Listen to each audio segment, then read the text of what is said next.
할렐루야. 하나님께서 우리를 너무너무 사랑하십니다. 코로나 가운데서도 예배 가운데 우리가 함께 할 수 있도록 인도해 주시고 우리의 삶을 이끌어 주심을 또한 우리가 믿음으로 바라보면서 나아갑니다. 오늘 말씀은 주님처럼 내어주는 섬기는 삶이라는 제목으로 함께 나누려고 합니다. 여러분, 정말 우리의 삶이 섬기는 삶을 살고 있습니까? 어떠한 삶이 섬기는 삶입니까? 주님은 어떠한 삶으로서 우리에게 섬김을 알려주고 있습니까? 오늘 말씀을 통해서 정말 철저하게 우리의 삶이 섬김으로 나아가는 귀한 시간이 되어지기를 바랍니다. 오늘 말씀을 우리가 20장 20절을 했는데 20절 이하 17절부터 19절에 보면 예수님께서 죽으시고 다시 살아나신다는 것을 세 번째로 말씀하시는 것이 기록되어 있습니다. 예수님께서는 세 차례에 걸쳐서 말씀하셨습니다. 인자가 죽임을 당하고 그 후에 다시 살아나신다고. 그런데 예수님께서 죽임을 당한다고 이야기를 했었는데 제자들은 그것이 어떤 의미인지에 대해서 이해를 못했습니다. 예수님 왜 죽으셔야만 됩니까? 안 됩니다 하면서 사도 베드로는 예수님의 그 가는 길을 막았던 것을 볼 수 있습니다. 그래서 예수님께서 사단아 물러가라 했던 첫 번째 또한 예수님께서 이야기했던 부분이 있고 두 번째에도 또한 말씀하십니다. 그런데 여전히 제자들은 그것을 이해하지 못했습니다. 주님께서는 어린아이와 같이 이제 대야만 이제 천국에 들어갈 수 있다고, 크고자 하는 자는 섬기는 자가 되어야 된다고 또한 이야기했던 것을 볼 수 있습니다. 오늘 또 17절에 세 번째, 이방인들에게 넘겨져 그를 조롱하며 채찍하며 십자가에 못 박게 할 것이나 제3일에는 살아나리라. 그런데도 여전히 예수님의 제자들과 또한 함께 다녔던 사람들은 이 말이 무엇인지를 이해하지 못했던 것을 볼 수 있습니다. 그렇기 때문에 그들의 삶에 있어서, 그들의 믿음에 있어서 어떤 것이 중요한지를 깨닫지 못하고 눈에 보이는 것, 그들이 생각하는 것을 우선시했던 것을 볼 수 있습니다. 20절에 보십시오. 세데베의 어머니 살로메가 예수님께 나와서 예수님 앞에 절하면서 구합니다. 그 아들들을 딱 데려와 놓고 예수님, 이 두 아들을 주의 나라에서 하나는 주의 우편에 주의 좌편에 앉게 해달라고 말씀합니다. 이 말이 무엇입니까? 예수님께 청탁하는 이야기잖아요. 예수님이 예루살렘에 들어가시거든 이제 예수님께서 왕권을 회복하고 바로 이스라엘을 로마로부터 이제 해방시켜 주셨어.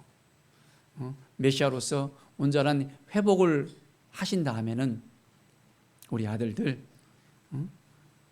오른쪽 왼쪽 아주 높은 자리에 앉게 해달라고 부탁을 하는 것을 볼 수 있습니다. 예수님이 가시는 그 길을 알아야 되는데 그 길을 깨닫지 못하는 참으로 애설픈 이야기가 나오고 있습니다. 예수님께서는 말씀하십니다. 너희가 구하는 것을 알지 못하는다. 뭘 구해야 될지 알지 못한다는 거예요. 내가 마시는 자를 너희가 마실 수 있느냐. 예수님께서 어떤 잔을 마셔야 된다고 이야기합니까? 그들은 이 잔이 무엇인지를 깨닫지 못합니다. 우리가 마실 수 있습니다. 그 잔이 어떤 잔이었습니까? 그들은 생각하기를 예루살렘에 들어가면 예수님께서 왕권을 회복하면 이제 축복을 둘 수 있다는 어떤 그런 생각도 가졌을 것 같아요. 그러니까 그 잔을 우리가 마시고 싶습니다라는 그 온전한 마음이 그들에게 또한 보여줍니다. 그런데 예수님께서 마시려는 이 잔은 어떤 잔이었습니까? 예수님께서 겟세마네 동산에 올라가셔서 기도하셨습니다. 그 기도할 때 어떤 기도를 했습니까? 하나님 아버지께 나아가면서 아버지 이 잔을 내게서 옮겨 주십시오. 이 잔을 옮겨달라고 3차례에 걸쳐서 예수님은 기도하셨습니다. 그러나 아버지는 허락하지 않았습니다. 세 번째 어떻게 합니까? 아버지의 뜻대로 해달라고 말씀을 하십니다. 이 잔을 깨달아 알았다면 세데베 아내 살로메는 이 아들을 위해서 이런 요구를 하지 않았을 거라고 생각합니다. 참으로 우리의 삶에 있어서 우리는 어떤 마음을 가지고 나아가야 됩니까? 욕심이 있으면 섬김을 하는 것보다는 섬김을 받고 싶어 하는 것이 우리의 마음인 것 같아요.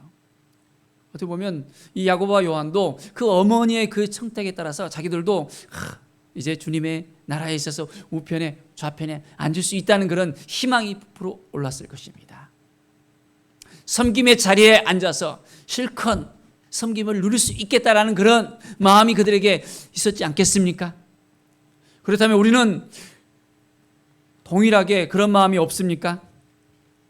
섬기고 싶어요. 섬김을 받고 싶어요. 어떤 것이 정말 여러분이 정말 원하시는 것입니까? 아름다운 섬김을 해야 되는데 그 마음속에 욕심이 있으면 참으로 우리의 믿음은 더욱더 식어져 갈 수밖에 없습니다. 전북 김제시에 금산교회라고 있습니다. 몇 년 전에 이제 모임에서 금산교회를 한번 방문했던 그 기억이 납니다. 무려 지금 한 115년의 그런 전통을 가진 교회인데 기역자 교회입니다. 기역자 교회. 지금과는 굉장히 많이 다른 그런 형태의 그 교회였는데 여기에 보면 예배당 안에 조덥상 장로와 이자익 그 목사의 그 사진이 딱 걸려져 있는 것을 볼 수가 있는데요.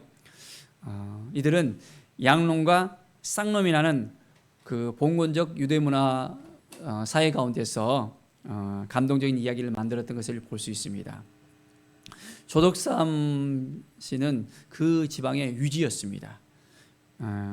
그리고 그가 1904년에 데이트 선교사로부터 예수님을 영접을 받았고 그가 복음을 받아들인 후에는 그의 사랑채에서부터 시작해서 금산교회가 시작되었습니다. 그리고 그 이작 씨는 남해에서 태어나서 조실 부모했고 17세에 너무너무 이제 배가 허기진 배를 갖다가 채우기 위해서 고향을 떠나왔고 조덥삼 이 씨를 만나서 마부로서 모습 생활을 시작했던 것을 볼 수 있습니다. 그런데 이 조덥삼 씨는 이자익을 마부로 일하도록 도왔을 뿐만 아니라 학업과 신앙생활을 할 수 있도록 선처했던 것을 볼 수 있습니다. 세월이 흘러서 금산교회는 장로 투표를 했었습니다. 두 사람이 후보로 올라갔었는데요. 신분의 그 양극화로 또렷했던 그 시대에 있어서 주인과 그 모습이 경계해야 한다는 것은 상상할 수 없는 일이었습니다. 그런데 누가 이때 선출이 됐을까요? 마부 이자익이 선출이 되었습니다. 이때 술렁술렁이는 그 성도들의 그 모습이 있었습니다. 이때 조덥삼 씨는 말했습니다. 금산교회 성도들은 참으로 훌륭한 일은 했습니다. 저희 집에서 일하는 이자익 청년은 저보다 신앙의 열정이 대단합니다. 그를 뽑아주셔서 감사합니다 라고 이야기를 했습니다. 조덕삼은 자신의 모습을 장로로 섬겼을 뿐만 아니라 그가 평양에서 신학을 공부할 수 있도록 지원을 해줬습니다. 그리고 목사 안수를 받을 수 있도록 적극적으로 이제 또한 뒤에서 도와줬던 것을 볼 수 있습니다. 그 후에 이자익을 이제 금산교회 담임 목사로 성빙을 했던 것을 볼 수 있습니다. 섬김을 통해서 예수님의 마음을 우리가 읽을 수가 있습니다. 너희 중에 큰 자는 너희를 섬기는 자가 되어야 하리라 라고 말씀합니다. 조덥삼 씨는 그 후에 장로가 되었습니다. 정말 모습을 섬긴다는 것은 그 시대에 있어서 정말 쉽지 않은 그런 상황이었습니다. 그러나 주님의 마음을 품고 먼저 이 모든 걸 내려놓고 섬길 수 있었다는 것, 참으로 대단한 것이라는 것을 우리는 볼 수 있습니다. 자, 우리 주님은 섬기려 오셨습니다. 자, 예수님께서는 분명하게 말씀합니다. 너희 중에 누구든지 크고자 하는 자는 너희를 섬기는 자가 되라고 합니다. 어떤 사람이라고요? 섬기는 자. 먼저 우리 주님은 섬기는 본을 보여주셨습니다. 어떤 섬김을 우리 주님께서는 하셨을까요?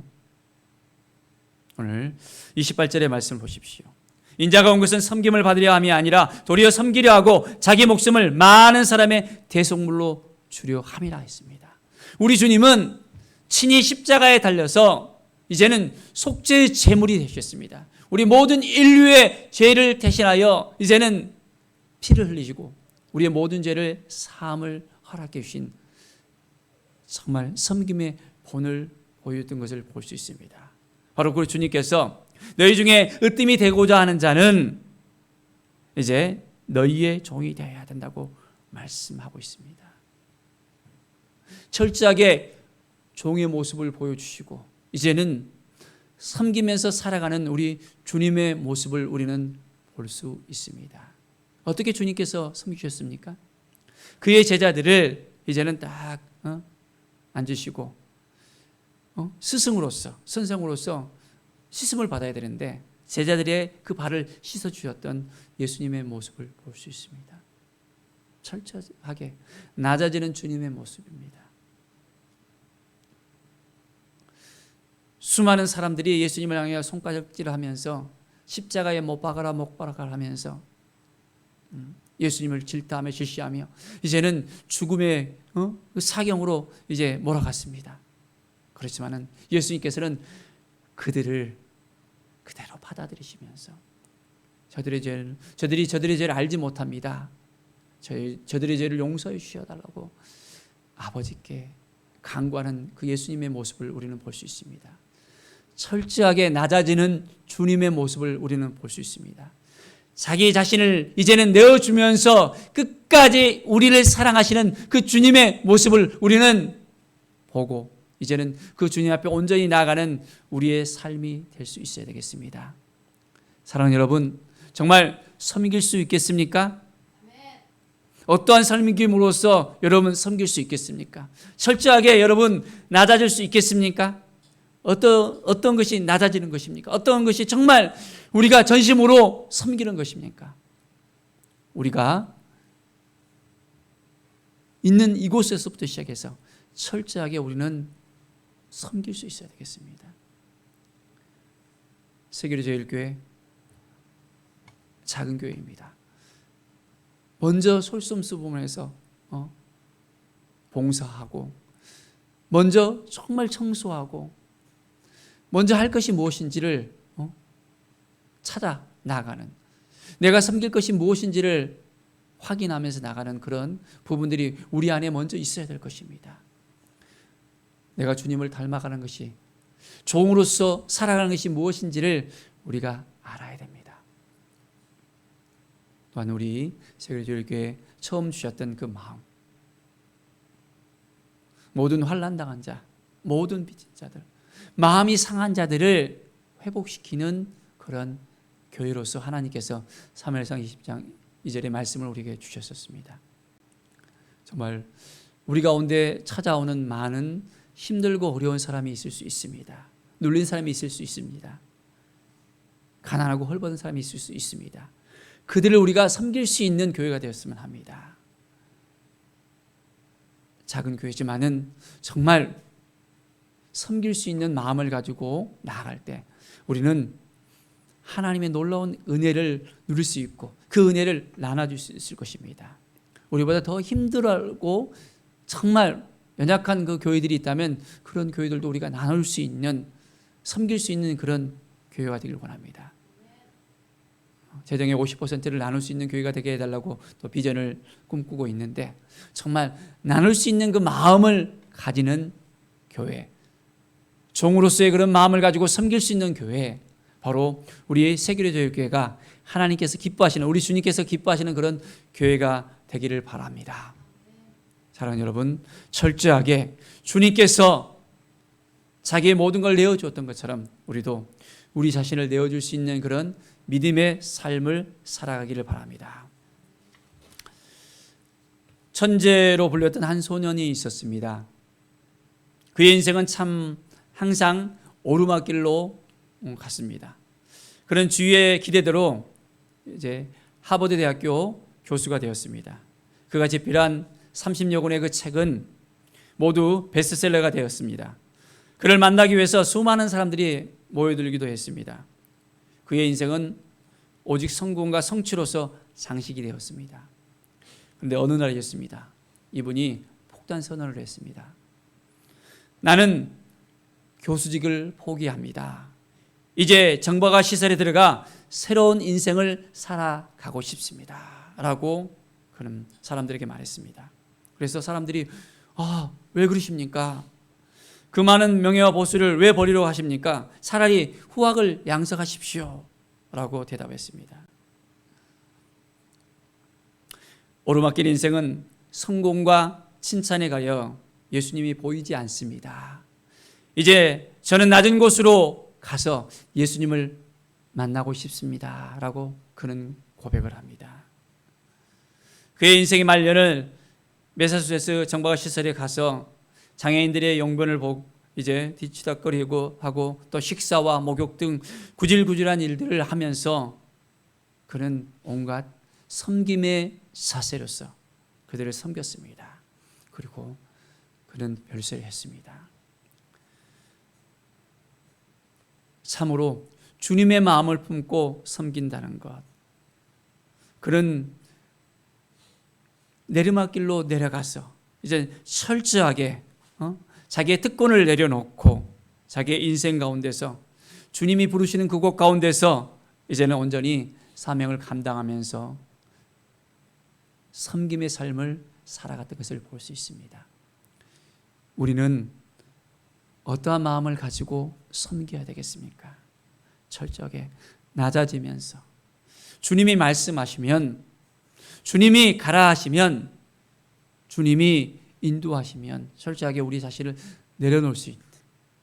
우리 주님은 자기의 모든 것을 다 우리에게 내어주면서까지 섬기셨잖아요. 우리는 무엇을 할 수 있겠습니까? 가장 작은 것부터 시작해서 이제는 실천할 수 있는 믿음의 삶을 살아가길 원합니다. 내가 오늘 어디에 가서 섬길 수 있을까? 어떤 마음으로 섬겨야 될 것인지,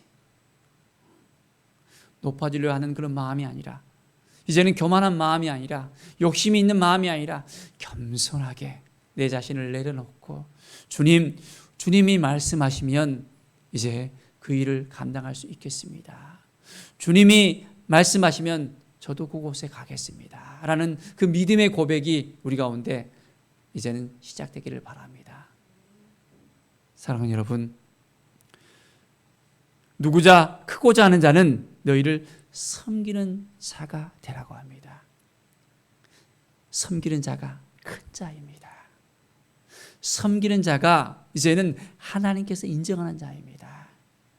우리가 다른 사람에게 높임을 받으려 하고, 다른 사람한테 이제는 인정을 받으려 하고, 다른 사람 앞에 정말 무엇인가 드러내고 싶어 하는 것이 아니라 철저하게 우리 자신을 내려놓고 주님의 마음을 품고 이제 주님의 뜻이 무엇인지, 아버지의 뜻이 무엇인지 오늘도 하나님의 음성을 듣고 살아가는 섬기는 삶, 우리의 모든 삶을 이제는 주님과 같이 내려놓고 섬기는 하나님의 자녀들, 하나님의 사람들이 되기를 간절히 축원드립니다.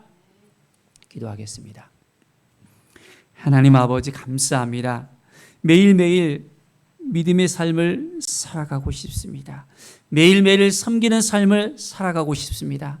하나님 도와주시옵소서. 너무나도 부족합니다. 너무나도 연약합니다. 주님은 죽기까지 순종하시며 죽기까지 정말 섬기려는 그 마음을 가지고 나가셨습니다. 주님은 종이 되셨습니다. 우리의 마음 가운데 아직까지 교만한 마음이 있습니까? 대접받고 싶어하는 마음이 있습니까? 주님의 마음을 품고 이제 겸손하게 주님과 동행하는 삶을 살게 하여 주시옵소서. 연약한 우리들 이제는 주님의 마음을 품고 섬기는 자로서 주님의 영광을 위해 살아가게 하여 주시옵소서. 성령의 기름 부음이, 성령의 역사하심이 우리 가운데 넘쳐 흘러서 이제는 날마다 섬기면서 주님과 동행하는 믿음의 삶을 살아가게 하여 주시옵소서. 주께 모든 영광 드리며 예수 그리스도의 이름으로 기도드립니다. 아멘.